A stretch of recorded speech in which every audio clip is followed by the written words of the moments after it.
Hello દોસ્તો, આજે હું તમને લઈને જઈ રહ્યો છું મહાકુંભ પ્રયાગરાજના દર્શન કરવા માટે। તો આ છે એમપીની બોર્ડર, જ્યાં આવો કંઈક નજારો છે। બહુ જ મસ્ત નજારો છે અને એ પણ તમે ત્યાં જાશો અને મહેસૂસ કરશો તો જ તમને ખ્યાલ આવશે।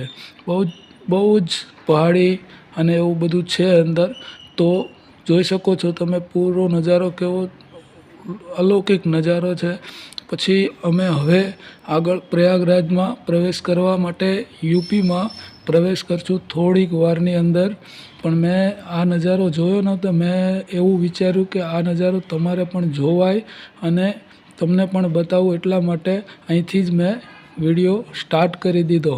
અને પ્રયાગરાજમાં જઈ પહેલાં મારી આ ચેનલને સબસ્ક્રાઈબ કરી દેજો, લાઈક કરી દેજો, બેલ આઇકોન દબાવી દેજો અને બધા જ લોકોને ખાસ કરીને શેર કરી દેજો, જેથી આ વિડીયો ઝાઝા લોકો સુધી જાય અને આવા વિડીયો બનાવવા માટે મને પણ પ્રોત્સાહન મળે।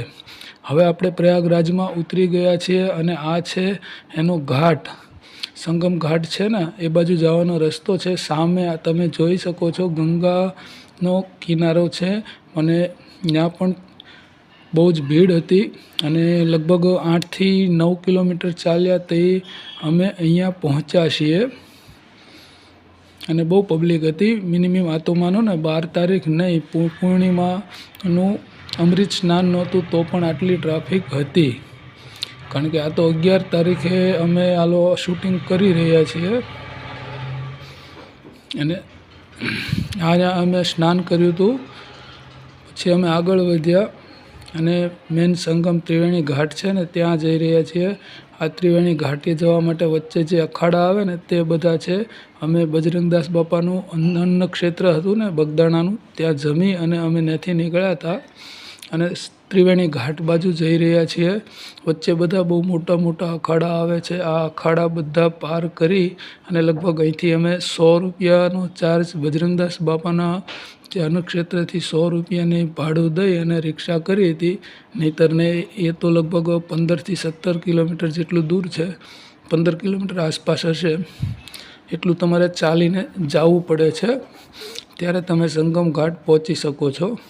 પણ અમને અહીંયા રિક્ષા મળી ગઈ હતી। બાઇકવાળા તો બહુ જ પૈસા લેતા હતા, લગભગ 500 રૂપિયાથી મિનિમમ બાઇકવાળા કોઈ આવતા જ નહોતા અને ચાલવામાં પણ બહુ દૂર પડતું હતું। તો રિક્ષાવાળો અમને સસ્તો અને સારો મળી ગયો અને આપણા ગુજરાતી ભાઈએ રિક્ષા બાંધી હતી, એની અંદર અમે ચડી ગયા હતા। બહુ સારો નજારો છે અહીંયા બધા જ જે અખાડા હતા ને એ બધા જ વચ્ચે રસ્તામાં આવી જાય છે અને અમે સંધ્યાના સમય ઉપર અમે ત્રિવેણી ઘાટ ઉપર ગયા હતા, અમે બીજી વાર સ્નાન કરવા માટે। ત્યારનો આ નજારા છે ને, એનું લાઇટિંગ ને બધું બહુ જ જોરદાર હતું। તો આ વસ્તુ 144 વર્ષ પછી મહાકુંભ આવે છે।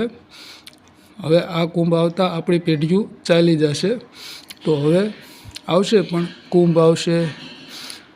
કુંભ તો 3-4 વર્ષે આવે જ છે। પછી જુઓ તમે, અમે સ્નાન